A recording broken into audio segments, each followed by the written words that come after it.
नमस्कार, Uttarakhand news 24.com में आपका स्वागत है। मैं रितु सिंह। पेश है आज के समाचार।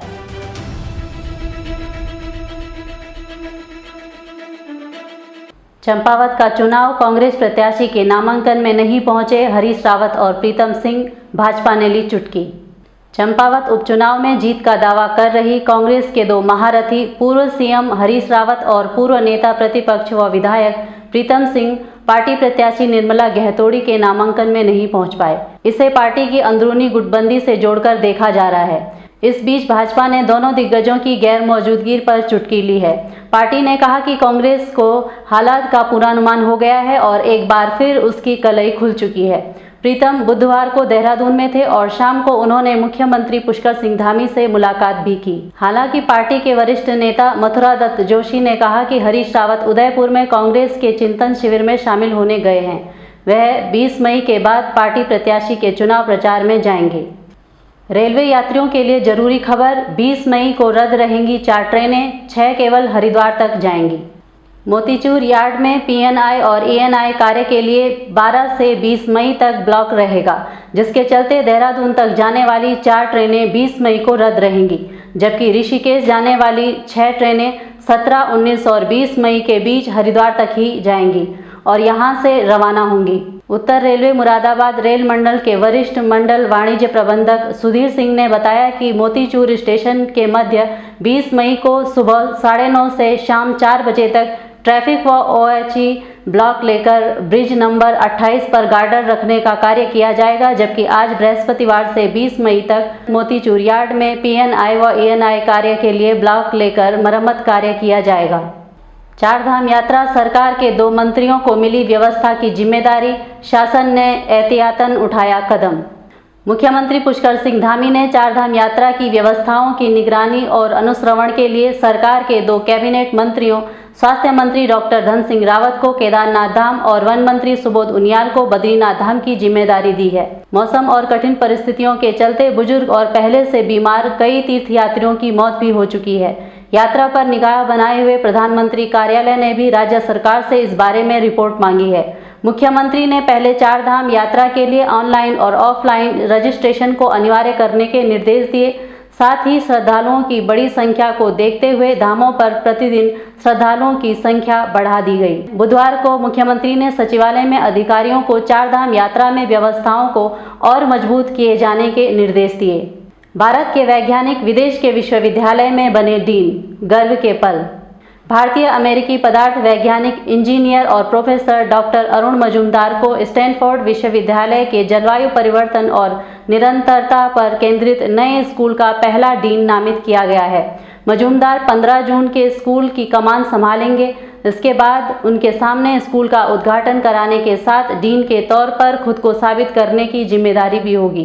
फिलहाल वो स्टैनफोर्ड यूनिवर्सिटी में प्रोफेसर के साथ मैकेनिकल इंजीनियरिंग और मटेरियल साइंस डिपार्टमेंट के मेंबर हैं। इसके अलावा Arun pre court institute for energy के डायरेक्टर भी रह चुके हैं।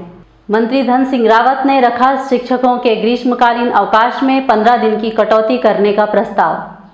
उत्तराखंड के शिक्षा मंत्री डॉक्टर धन सिंह रावत ने सभी शिक्षकों के ग्रीष्मकालीन अवकाश में 15 दिन की कटौती करने का प्रस्ताव रखा है। इसके बदले उन्होंने शिक्षकों को ईएल या मानदेय देने का प्रस्ताव भी दिया है। नैनीताल दौरे पर आए कैबिनेट मंत्री धन सिंह रावत ने काठगोदाम सर्किट हाउस में शिक्षा विभाग की बैठक ली और सरकारी स्कूल में शौचालय व पेयजल सुविधाएं तत्काल मुहैया कराने के निर्देश दिए। उन्होंने भोजन माताओं की एक कमेटी बनाने के लिए भी कहा। शिक्षा मंत्री ने सभी शिक्षा अधिकारियों को नए शिक्षा सत्र में सरकारी स्कूलों में बच्चों की संख्या बढ़ाने के लिए कहा है। साथ ही सभी खंड शिक्षा व जिला शिक्षा अधिकारियों को एक स्कूल गोद लेने के निर्देश दिए हैं। उत्तराखंड में यूपी से ज़्यादा बेरोजगारी, 1 महीने में बढ़ गई 2%। उत्तराखंड में बेरोजगारी की दर यूपी से अधिक है। 1 महीने में ही इसमें 2% बढ़ोतरी हुई है। सबसे कम बेरोजगारी की रैंकिंग में राज्य टॉप 10 से बाहर हो गया है, 7वें से 12वें स्थान पर पहुंच गया है। Centre for monitoring Indian economy CMIEE की रिपोर्ट में यह खुलासा हुआ है। इस रिपोर्ट के अनुसार उत्तराखंड में मार्च में 3.5 बेरोजगारी दर थी, जो अप्रैल में 5.3% हो गई है। अप्रैल की बेरोजगारी दर 5.3 रहने का मतलब है प्रदेश में हर 1000 में से 53 लोगों के पास काम नहीं है। केदारनाथ ऊखीमठ में चंद सेकंड में खाई में समाई सड़क, मार्ग अवरुद्ध। रुद्रप्रयाग उत्तराखंड में चारधाम यात्रा के बीच बड़ी आपदा की खबर आ रही है। चोपता ऊखीमठ कुंड मोटर मार्ग पर भारी भूस्खलन हो गया है, जिससे संसारी के पास पूरी सड़क देखते ही देखते खाई में समा गई है। सड़क के ध्वस्त होने के कारण इस मार्ग पर आवाजाही पूर्ण रूप से बंद हो गई।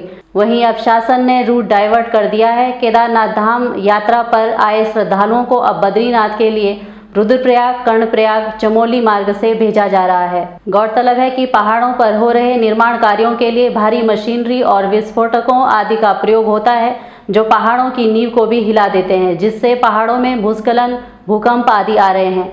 बिना मानसून के अभी से इस तरह की घटनाएं चिंताजनक हैं। धामी कैबिनेट बैठक में महत्वपूर्ण प्रस्तावों पर लगी मुहर। उत्तराखंड में धामी कैबिनेट की गुरुवार को देहरादून सचिवालय में हुई बैठक खत्म हो गई है। बैठक में 7 महत्वपूर्ण प्रस्तावों पर मुहर लग गई है, जिसमें कई फैसले लिए गए हैं, जैसे हरिद्वार पंचायत चुनाव को लेकर रिटायर्ड जज सरकार को रिपोर्ट देंगे, अंत्योदय राशन कार्ड पर हर साल 3 सिलेंडर फ्री दिए जाएंगे, केदारनाथ धाम में पुनर्निर्माण को लेकर भी फैसला लिया गया है, सरकार गन्ने पर शासकीय गारंटी देगी, किसानों को 20 रुपये प्रति क्विंटल बोनस दिया जाएगा, विधायी एवं संसदीय विभाग के 17 को मंजूरी दी गई है, पशुपालन विभाग कृत्रिम गर्भाधान के लिए कर्मचारियों को पूर्व की भांति 40 मैदान में, पहाड़ में 50 दिए जाएंगे। विवादों में आई देहरादून होटल हयात को जोड़ने वाली सड़क, ग्रामीणों ने जताया सड़क की जमीन पर अपना दावा। राजधानी दून के मसूरी रोड स्थित कुठाल गेट में निर्मित एक 5 सितारा होटल हयात के लिए लोक निर्माण विभाग द्वारा 1 करोड़ 10 लाख रुपए की लागत से मार्ग बनाए जाने की तैयारी की जा रही है, जिससे स्थानीय ग्रामीण खासे आक्रोशित हैं। ग्रामीणों ने बताया कि सूचना का अधिकार के तहत उनके द्वारा मांगी गई सूचना के अनुसार न तो यहां पर वन विभाग ने अनापत्ति प्रमाण पत्र लिया, न ही नगर निगम से। उसके बावजूद भी यहां पर ऊंची रसूख के चलते मार्ग का निर्माण प्रस्तावित है, जबकि ग्रामीणों द्वारा इस संबंध में न्यायालय में वाद दायर किया गया है, जिस पर अभी सुनवाई चल रही है। जिलाधिकारी तथा मुख्यमंत्री से भी इस संबंध में शिकायत की गई है। सिडकुल क्षेत्र स्थित प्लास्टिक का गुल्ला बनाने वाले गोदाम में लगी भीषण आग। हरिद्वार के सलेमपुर क्षेत्र स्थित प्लास्टिक का गुल्ला बनाने वाली गोदाम में भीषण आग लगने से अफरा तफरी का माहौल हो गया। आपको बताते चलें कि सिडकुल और मायापुर फायर यूनिट के दमकल टीम मौके पर पहुंची, कई गाड़ियां आग बुझाने का प्रयास कर रही हैं। फिलहाल किसी के हताहत होने की कोई भी जानकारी नहीं मिली है, लेकिन आग की लपटें इतनी भीषण तरीके से उठ रही थी कि गोदाम के नज़दीक तक जाने में काफ़ी दिक्कत और परेशानियों का सामना दमकल विभाग को करना पड़ा। गोदाम में आग के कारण लाखों रुपए का नुकसान होने की बात भी कही जा रही है। बताया जा रहा है कि गोदाम में भारी मात्रा में कच्चा व तैयार माल मौजूद था। इसी के साथ समाचारों को देते हैं विराम। जुड़े रहिए उत्तराखंड News24.com के साथ। जय हिंद, जय उत्तराखंड।